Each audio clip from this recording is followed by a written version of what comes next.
All right, this is a sound check for the webinar. We are going to start shortly for our Wednesday webinar with the Assessment and Accountability section. Emily says it sounds great out there. We're going to go with that unless you tell us otherwise. We have a number of folks logged in today. Please make sure that you stay muted unless you have a question or a comment to insert. For those of you who have not used WebEx before, there's a chat box in the bottom right-hand corner of your screen that you can expand. And then you can either send a comment to everyone or you can click on Terry's name, who is running the webinar from our side today. Terry Southam is our reporting specialist. There she is. Hello. Terry's going to be taking you through the majority of today's Wednesday webinar. My name is Julie Quinn. I'm one of the coordinators in the Assessment and Accountability section here at the State Board of Education. And the purpose of today's training is really to go through the data gateway. So more on that in just a minute. But before we hit that, just a couple of updates for those assessment directors who have logged in today. Let's go to the next slide. All right, this first slide is an announcement in a save the date kind of way. We were going to throw this out in an assessment director's memo and probably will still do so, but we just got this date confirmed, and since it is less than a month away now, that's the word. Since it's less than a month away now, we wanted to get this information to you. There's an organization called the Privacy Technical Assistance Center. They're called PTAC, and they have agreed to come to Utah and provide some training on data security and data privacy. So this announcement is going to go out to a broader group than just assessment directors, but we thought you would be a very important stakeholder for this. You can see the agenda there on the screen. We've had a lot of questions about, FERPA roles with assessment data and the SIS systems and all these data exchanges that we have, for various purposes. So this training is meant to provide support to LEAs centered around these data security and privacy issues. So please be aware of this. I believe Whitney Phillips is going to be running point on this for the assessment section side.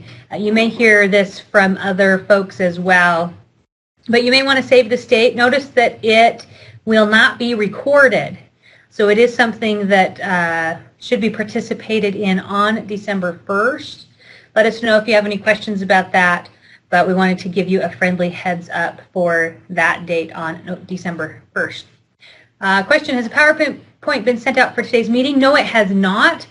These Wednesday webinars, we usually post to our website under meetings, and usually because we're finishing the PowerPoint moments before we broadcast, because that's kind of how it rolls. And sometimes some updates later, yeah. Yeah, so we'll do the training, exactly, Terry.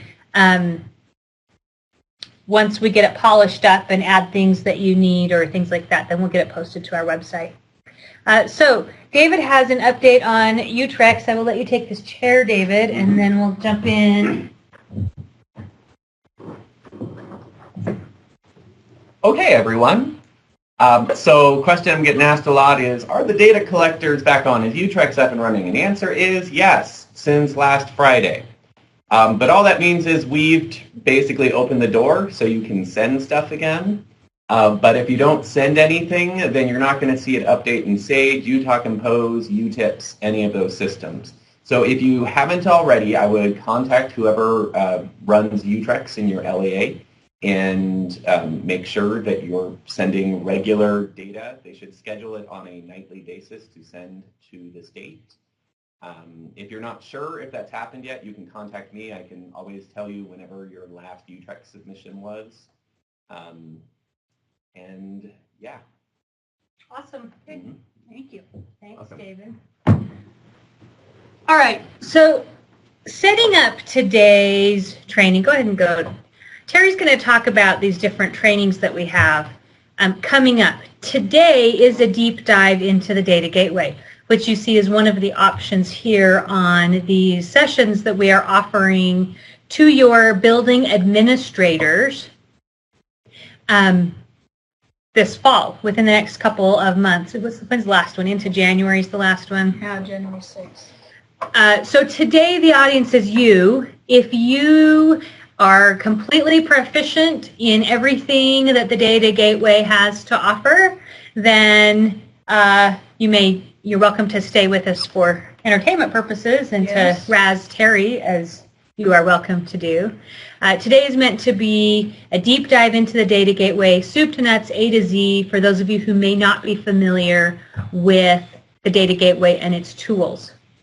We'll be repeating that on December 2nd for principals. So the slide on the screen is our second year's fall offerings of this principals and administrators assessment and data support to the field.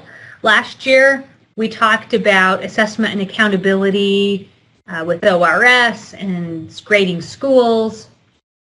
So the idea is that the assessment and accountability training for principals that's on this screen is a year two's effort for those. We are not going to be covering the same information as we did last year. There will be a little bit of overlap just in case there's principals who didn't come last year. Right. So we're trying to tease this out. If we are all ears for what you think you need for your building administrators. Last year there was about 200 and maybe 60-ish, if I remember right, principals or administrators who participated in these workshops. If you want last year's repeated, we can repeat last year's just like it was last year. But we'll be sending out an agenda for these trainings that are on your screen, and that way you can encourage your principals to attend if this helps you out, or we're happy to support you however best meets your needs with the resources that we have and the dates that we're available to come out and do training. So Terry's going to be taking the point on these trainings this year. Last year you saw a lot of Kim and Whitney running these workshops with those of us. David and I was there, and Todd was there, and a few of us others. So there will be an assortment of assessment and accountability staff at these trainings. But Terry, do you want to explain just a little bit about the deep dive and the instructional strategies sections that are here so they can kind of get a sense of what those are for? Okay, so deep dive, this is, you're going to get a deep dive into Data Gateway as an assessment director. We're going to take it down to the next level, down to how a principal would be using that for instructional purposes with his teachers or her teachers. So December 2nd is the focus is more instructional, how they can use the Data Gateway to identify students of concern, students that might be showing some concern, areas that they're showing concern in. Then the deep dive into identifying concerns and selecting effective instructional strategies. Those are they're just in different locations. There's two of them, but they're for convenience in two different locations, is going to be similar to what our A to A schools are getting. So our A to A schools are getting some tools to help them with, again, identifying maybe things on the SAGE, those reporting categories, and then A to A uses the acronym EBIS, so Effective Instructional Evidence-Based. There you go. Evidence-based instructional strategies. They have pinpointed 3 this year that they're focusing on. We're going to have Kim and or Darren helping convey that to non-A to A schools so that everybody benefits from that teaching. Awesome. So as Terry mentioned, this principal's outreach effort has been trying to scale up some of the things we've been working with in the Assessment to Achievement program to reach schools who are not involved in that program, or meet whatever needs that you have in the field. So we offer these as save the dates. Notice those 2 December 2nd dates Terry just talked about. That's a morning and an afternoon for the deep dive, and then the instructional strategy. So you could come to one or the other or both. Have your principals could come to one or the other. Then that effective instructional strategies in January is a half day in the afternoon. The other 3 are the same agenda, although the charter school board did ask us specifically to have one of these sessions designed for charter school principals. So we've set that aside for November 29th. So that leaves November 18th and January 5th for the full day second version of the assessment and accountability information for everyone. I'm hoping the audio is working. Yeah, we just have one, I think 1 or 2 people okay. that are struggling. Emily, is the audio still coming through on the recording? Hopefully we get that squared away shortly. So these will be save the dates, and then we'll put a little description under these. These are in On Track with the course number and then the sections for this series for this winter kind of rollout for this school year. Yeah, and in our previous AD webinar that we did give a tentative agenda there. Okay, great. So we've kind of announced a little bit of what's going to be covered, so we'll add to that.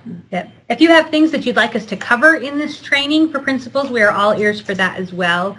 One of the questions was, could you guys please talk more about error, and what does error mean for SAGE? And so we put that on the agenda. So things like that we are happy to help you with. All right, is that all we have as in way of introduction, Terry? We're going to jump in? Yep. So I will leave you in Terry's very capable hands to walk you through the data gateway. Terry is working very closely with the data and statistics team. Aaron Bruff oversees the actual data gateway, but Terry is the name and face of assessment data in the data gateway. So Terry works very closely with Aaron's team. I know some of you have had long lists of requests, that some of them have been implemented and some of them have not been, for things you'd like to see in the data gateway. Terry is running that list for our data sets for assessment and accountability. So dream big. Yes. Let Terry know what you would like going forward in the data gateway and what would be helpful for you to support these data-based instructional decisions and discussions locally. Yes. And with that, I will leave you to Terry to take it away. Okay, thank you. All right, so on our agenda today, we're just going to go through on the home page of the data gateway. You will see these tools available. So comparing schools, SAGE scores by teacher is up in the tools, my tools drop down. SAGE history and student growth are available on that main page, and so is proficiency movement. So we're going to just talk about how to use those tools and where they go. My mouse over here. Okay. Oops, right there. Okay, so on that front page of the data gateway, under the assessment, you see comparing schools. And we want to make sure that we're making good comparisons, that we are looking at schools that are comparable to each other. So on the page right above, so if you look back here, once I click on compare schools, there will be this little drop down, how are similar schools identified. That opens up to this explanation. And I'm a visual learner. I like to see pictures of what they're talking about, so I have created a pictorial version of the Gowers general coefficient of similarity. And so we'll just kind of walk through that so you understand how they're deciding how similar those schools are. So they take 4 contextual variables: the grades that you serve, the sector that you're from, whether you're a district or a charter school, your locale, and then the 4th one is a small, if you are necessarily a small school. So So again, starting with those elementary, middle school, and high school divisions, then your district and charter school, and then your location. And it is the U.S. Bureau of Census that tells us whether you're living in a city, suburb, town, or considered rural. And then they give these guidelines for a large and mid-size as small. Now, Gowers does not take into account online or virtual schools because it is geographic. And so you will not see those students, those schools in your comparison. The other thing that it won't add into comparison is if you're an alternative education school, a specific special ed school, or a vocational school, those schools are not identified in that comparison. Then they look at your demographic factors, and they have 7 that they focus on. So whether they check your amount of low-income students, your racial minority, enrollment, limited English proficiency, special ed, mobility, and gender makeup of your school. And they look at your school, and then they find other schools that have those similar factors. So when you get into the tool, you're going to click the year that you, either your current year, or you could go back a couple of years if you wanted to. You've got 3 years to choose from, and go through and find your school. And once you do that, you're going to see a graph that's going to pop up with 2 columns, 2 of these bar columns. And the first column is talking about the 20 schools, and they will list them for you. You'll see the names of those 20 schools.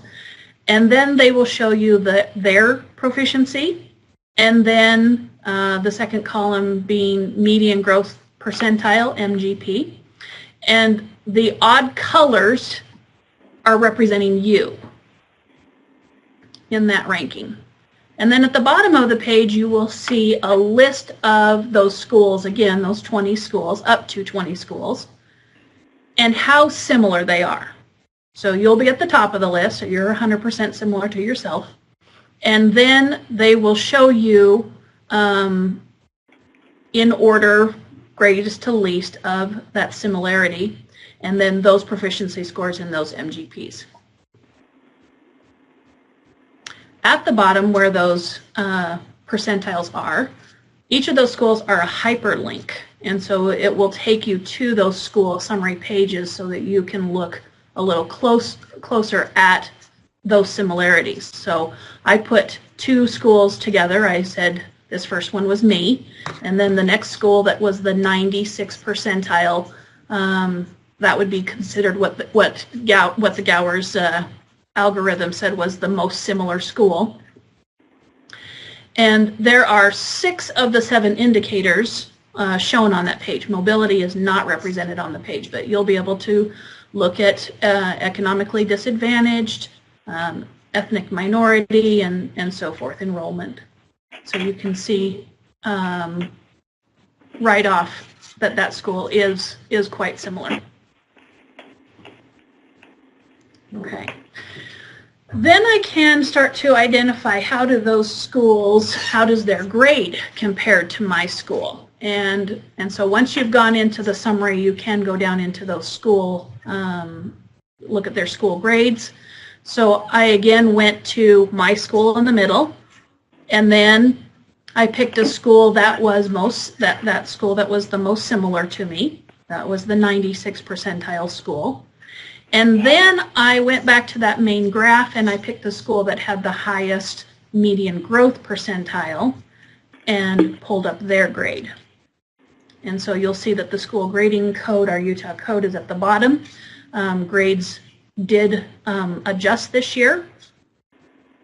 And so you may want to go look at previous years as well. You could do this same analysis for last year, year before, and back to 2013-14. One of the other features that's available is when you first just put in your school information, it will start looking anywhere in Utah. And what we want to do then is maybe change the location and narrow it down. So you can go all the way down to the lowest being 1 mile away. So in a 1 mile radius of your school, how do those schools compare? So I went to a 5 mile radius because I kind of assumed that not many schools would all be just in 1 mile. And so I have located now 5 schools in my 5 mile radius. And you'll notice that that percent of similarity is going to drop because there's no guarantee that those schools in my 5 mile radius are going to have all those same close demographic indicators. And so this would be something of benefit maybe at your school board meeting if they're saying, well, how does other schools in our neighborhood look? This would be a report that you could show them.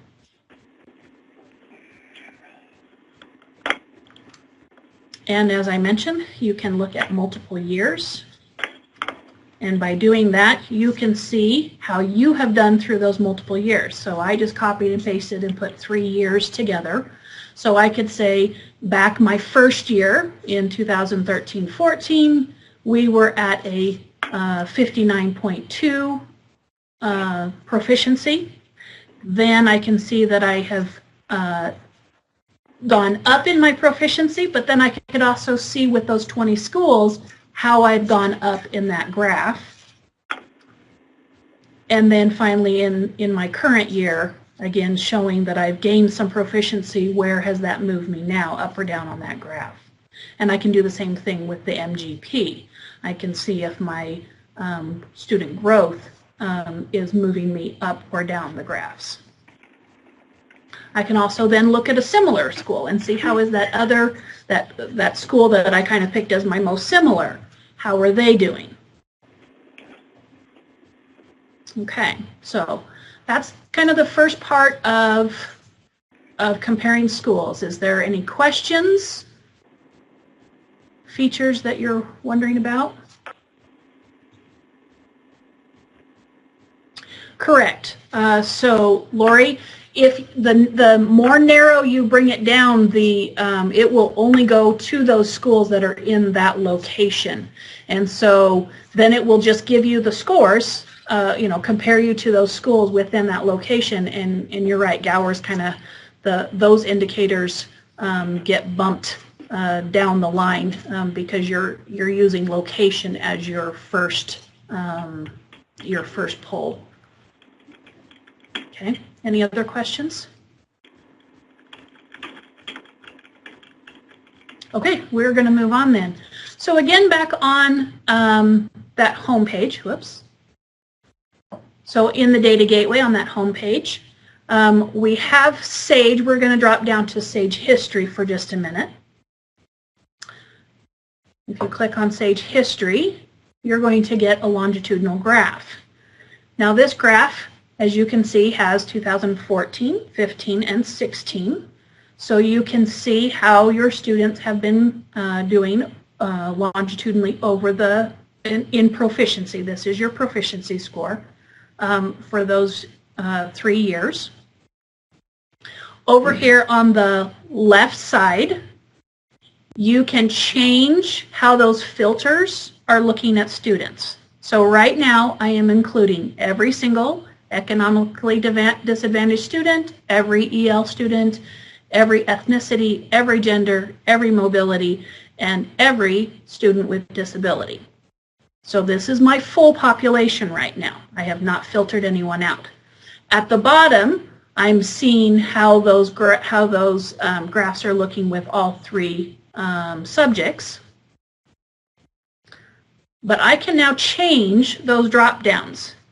By changing the economically disadvantaged to only the economically disadvantaged, I've unchecked the no, then I'm only looking at free and reduced students, and I can see how they're doing.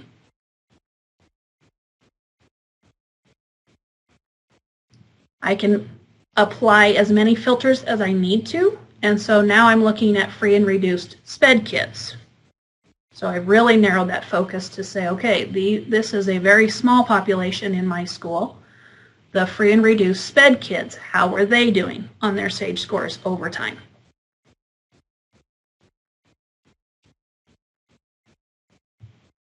Okay, any questions on that one?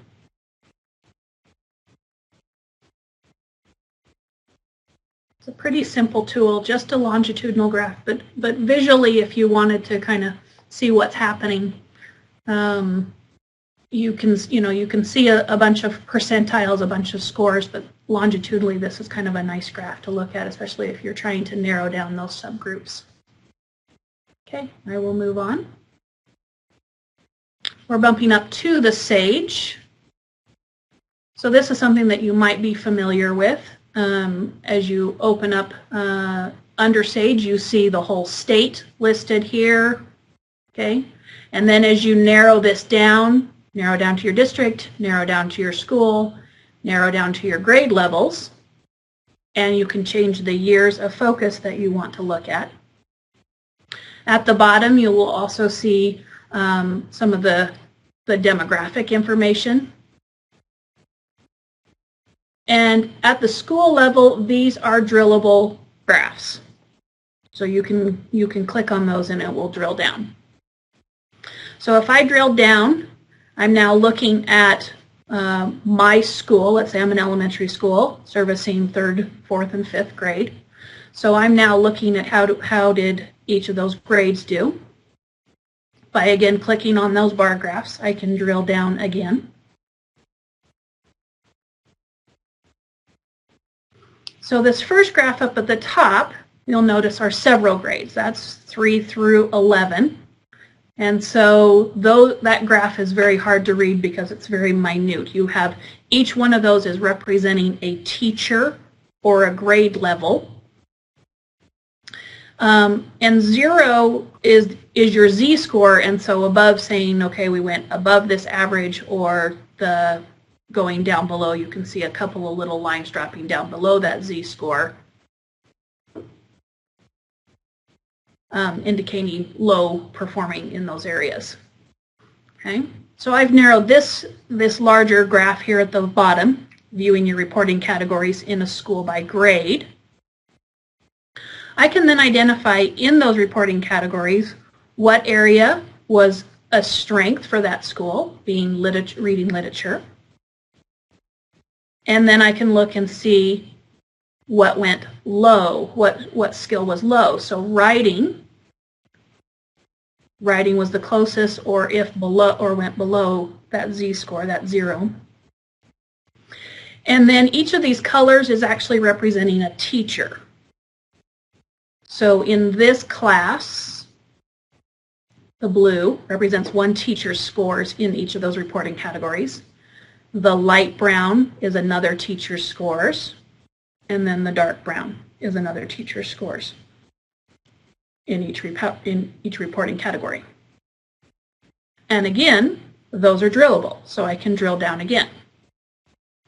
When I drill down again, I now get a SAGE score of my whole class. And this is a really nice report. And I'll show you in just a minute a side-by-side comparison in ORS. Now, the difference between ORS and Gateway is that ORS is immediate. So if you have just finished your interims and you want to see scores, ORS is going to be the better place to look right now, because Data Gateway is after all the accountability rules have been applied. But this report is really nice to have a really quick glance at your entire class.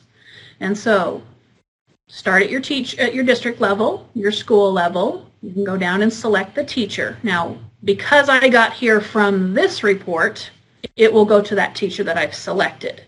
But this is also a tool that's accessible right there at My Tools up at the top. In that main page, My Tools, and when you drop down, it says SAGE Scores by Teacher.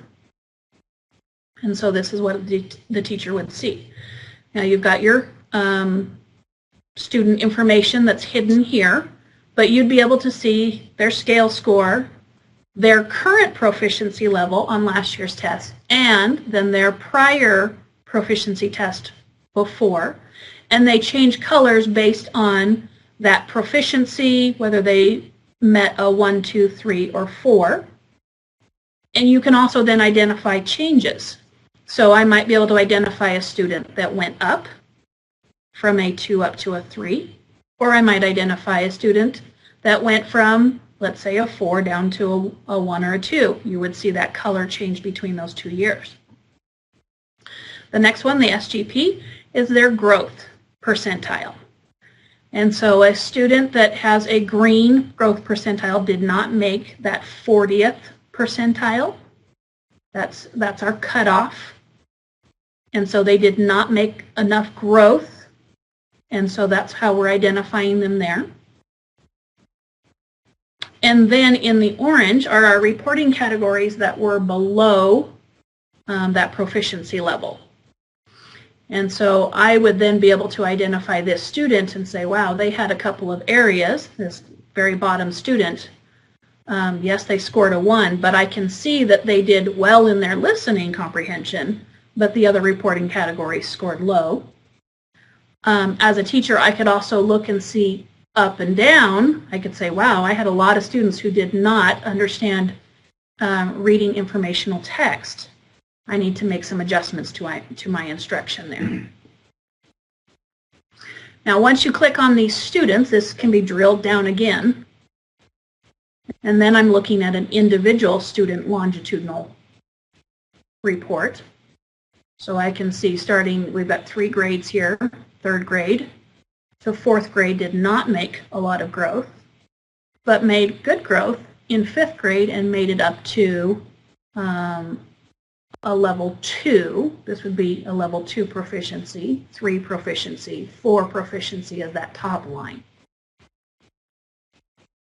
So even though that student didn't reach that level 3 or a proficient, they did make a lot of growth this last year. Okay, question. Do teachers have access to this reporting with just their teacher account information? Yes, they will see their class. So they will see this class information. These reports, no, they will not see other teachers' reports. They will see their own. But as a principal, you definitely would see those that and this could be a discussion point in a PLC meeting. Okay, any other questions? Okay, question. What if a teacher moves from the school to another school? How do they see their students? So their students, okay, adding to that one. Okay, so they see their students that are linked to their account. So if they wanted to see current year students, they're going to see the students, and as Lori mentioned, they will see the new students that have been added to them. Okay, so even though these students may not have been in this school last year, because they're through the UTREC system, their SSID number has been linked now to that teacher, their scores are pulled in so that you have this access. So great report at the beginning of the year to look at for a teacher. A teacher can look at this report and see, okay, this is how my students did last year, and now I can say, wow, it looks like I need to make sure I review some of these areas because they didn't score strongly, or wow, this is, writing did well. I'm in a good place. I can move forward quickly. Okay, next question. The difference between last year's students and linked to teacher. Okay, so last year's students, David, the difference between, what is, I guess I don't know the link to teacher specifically different. Okay. Come on over.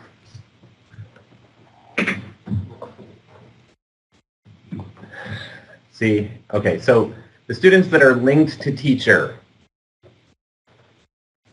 This is where I hate being on PowerPoints because it's like I would play can't around play with with it. it, yeah. Yeah, exactly. Because what are the other options you have there? Current and last year. Okay.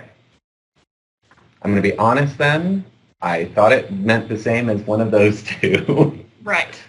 Um, We might have to get back to you on that. yeah, I'll run and ask Aaron. Or play on your computer really quick. Yeah. See what you see. Okay. I wasn't aware there was a third option. So we'll table that one for just a minute so we can get you an answer.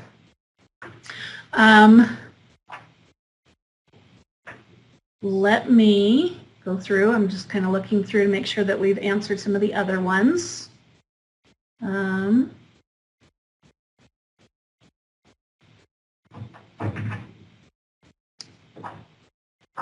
Okay, so last year meaning includes aides in the class, creative writing, and other students in your class but not tested in your class.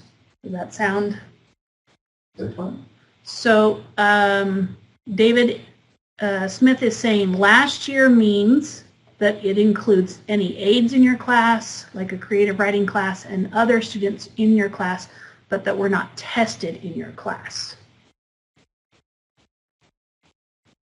Does that make sense? That sounds intuitively named. That's the case. Okay. Okay. Okay, and still not sure on the answer. That we'll get a better answer for you. Sorry that one, you've got one that I'm not sure on. So David's continuing to work on that one right now, and we'll come back to it. Okay. And this is the button that I was telling you for the SAGE scores by teacher. They would see some other tools in there that are available to them. Oh, other question is the teachers that have left the building, they're no longer teachers in your school, will they see their students last year? And I believe so. I believe they do see their students from last year, and then they can see their current students. So they can see how well they did as a teacher. You know, well, I taught 5th grade. I may have been at this other school, but I wanted to know, how did I do? You know, what do I need to change of my teaching to make that better? So yes, they should see last year's students. They would see who they had last year. Current students will add any new students coming up either from the grade below or coming from a different school. Another question, let's see. Teachers want to know specifically how did the students which I taught and tested, okay, are linked to the teacher. More answers there. Ah, great. Okay, so from the SAGE manual, it says current students, and when you're looking at current students, it says report shows that all students currently assigned to the teacher's schedule and displays the test results by ELA, math, and science. So this means that teachers who may not have taught these subjects can still view any student's results from the SAGE test if the student is in their current class. Okay, that's current. Now last year's students. Last year's students, like the current student report says, this view shows all results of ELA, math, and science scores of the students who were assigned to the teacher's schedule in the prior school year. And note that if a teacher has moved from a different district or charter school, prior assigned students are not displayed. Oh, okay, so that just changed what I said. And then linked to teacher means that the report shows SAGE results for only teachers who taught the test subject and the student was and the students they were responsible for the prior year. This report is closely related to accountability assignments of student tests to schools. Okay. And so that's an important distinction. I've seen examples where, let's say, a teacher generally teaches math, but they have the students for, let's say, like a creative writing course. I've seen it happen, something along those lines in certain schools.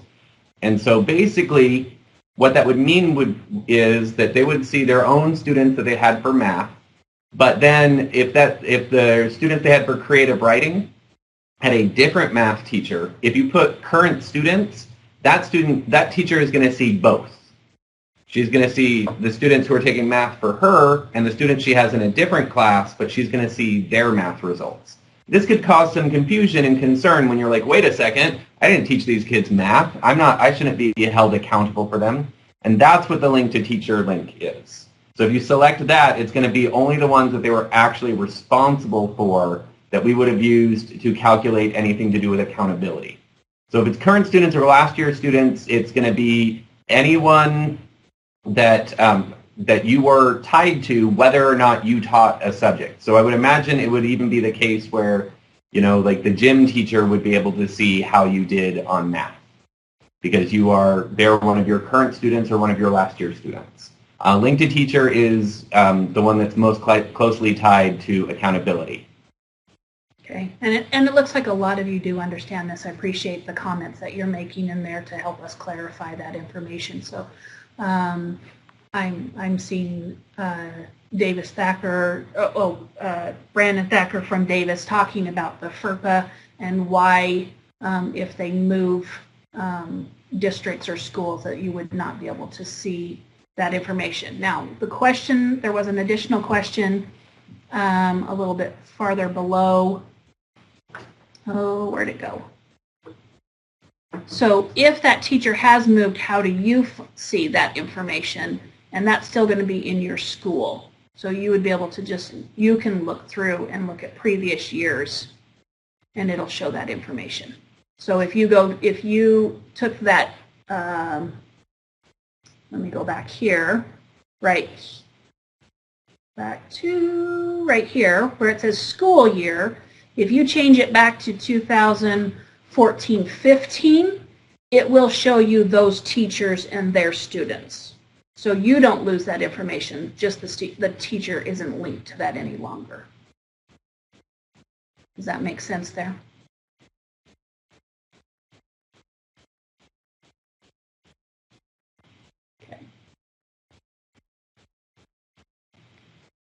All right, so I wanted to show kind of the comparison between the ORS and the Gateway Teacher Report. When a teacher is looking in ORS, they've got two reports that they can pull up to see their student information. The one that closely resembles the one that we see in the Gateway looks like the one on the left. Now you still see their scale score, you still see their proficiency score. You do not see the previous year, you do not see growth. You will see the SEM, the standard, your measure of error. Whitney was on. This plus or minus has to do with because of the number of questions. And so last year, I'll just go back here a little bit. Last year there was a confusion about using that scale score as a solid hard score, and we didn't want to do that. And so you'll notice that the ORSs last year at the end of the year changed to a more bar graph to show that error, to say that student could take the test the next day and score one question or a couple points higher, and then the next day a couple points lower, but it's all hitting in that same range.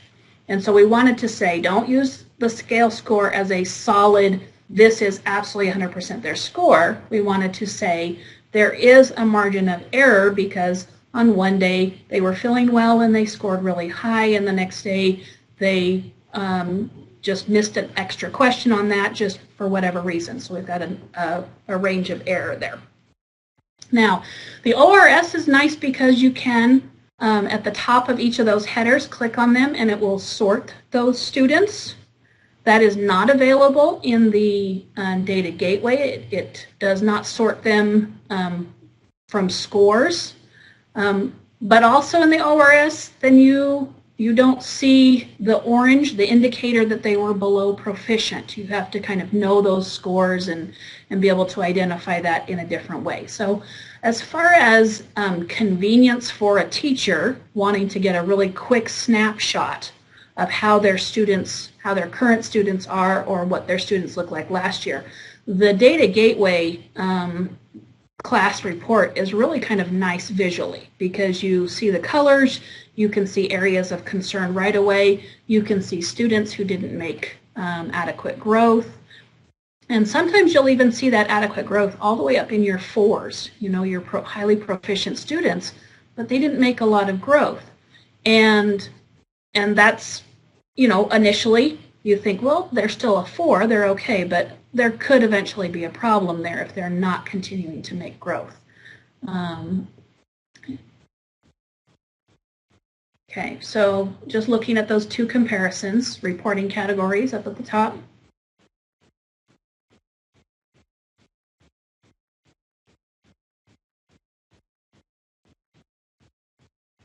And then toggling, if I wanted to toggle between subjects or years on ORS, I have to back all the way out and start over with this report. On the Gateway, I can just toggle those drop downs very easily. It's a very quick change between reports visually.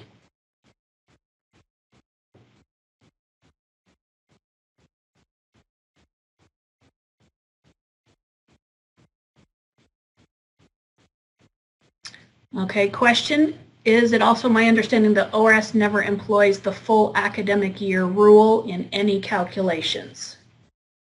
ORS? Yes. Yeah, they don't have that. No, they do not have the full academic year rule in their calculations. Thank you, Whitney. She's in there too answering some questions. That's great. Okay, so we can use this tool for looking at students. I can look at a student and say, wow, their growth, they didn't make growth this year. I can also look at it instructionally, what areas I have concerns about. By drilling down and looking from the class report down to the student reports, I can then identify students who made longitudinally, are on a good track and making growth, or a student who started at a 2, made improvements, or started at a 3, excuse me, started at a 3, made improvements up to a 4, and now is dropping back down. And this is, when I say dropping back down, this is a student who only made a 5 on their SGP, but you can see how dramatic of an effect that has longitudinally on their score.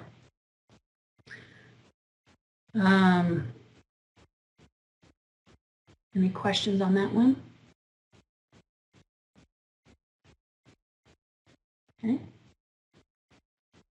Now teachers can use this, IEP teams, MTSS teams, RTI teams, they can all use these pages to help identify areas of concern for specific students. And this is one of the reasons why we're going to be doing this training with our principals so that they can go back with teachers and really look at this tool, because it really is a great tool to help get some instructional conversations going. Okay, proficiency movements. This is also another one that is on that first page. And this was one of those wish list things that we're happy to see. So what you see in the first year, you'll see that they were below proficient in that first year.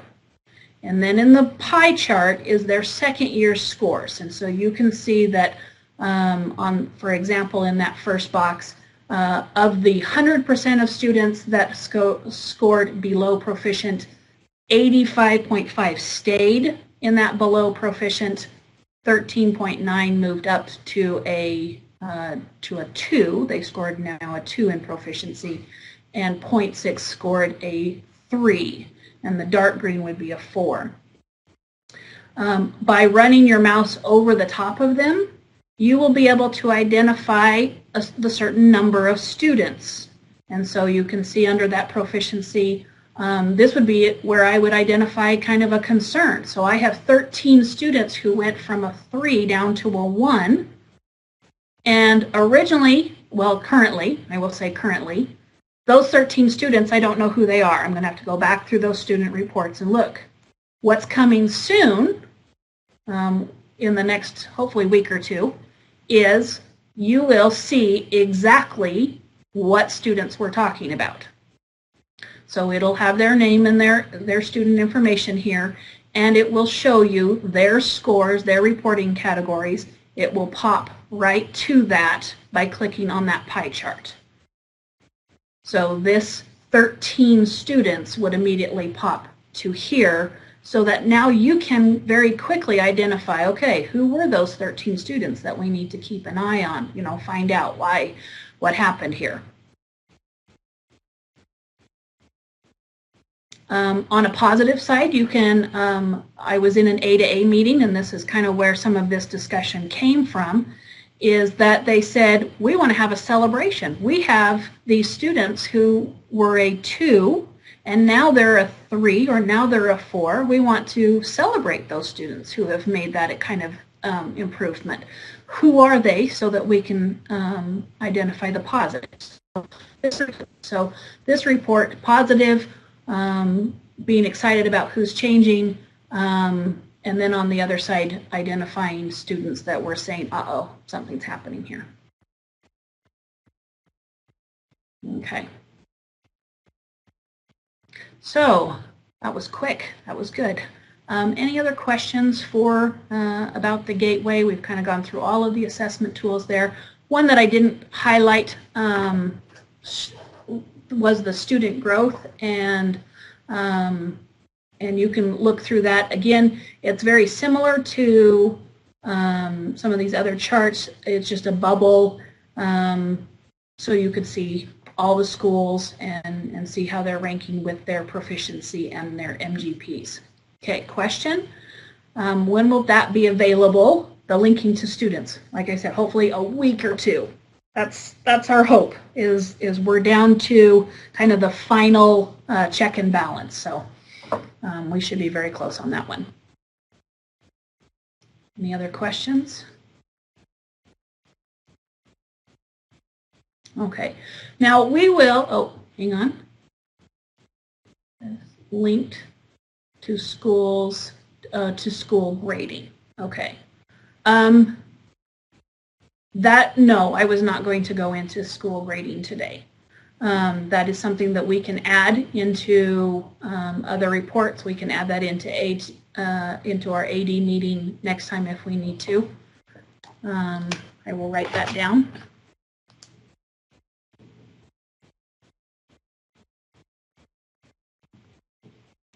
And one thing that we're hoping to do is put a lot of these little tutorials right onto Gateway, so that in little chunks, so that anybody coming onto Gateway new can just say, oh, I don't remember how to use that tool, and click quickly through a little PowerPoint presentation or a little video. We already have a great one on the Gateway right now for the SGPs. If you haven't watched that and you're not sure about SGPs, watch that little video clip. It is very informative and friendly to understand. Any other questions or concerns, something you'd like me to go through? Okay, when looking at Data Gateway information about individual teachers and proficiency and growth, administrators and teachers would like to know especially how growth is used in the school grade calculation. Okay, Whitney, it looks like is answering that one. Oh, okay, yep, contact Whitney directly. That's something else that we could put some information into a training for that.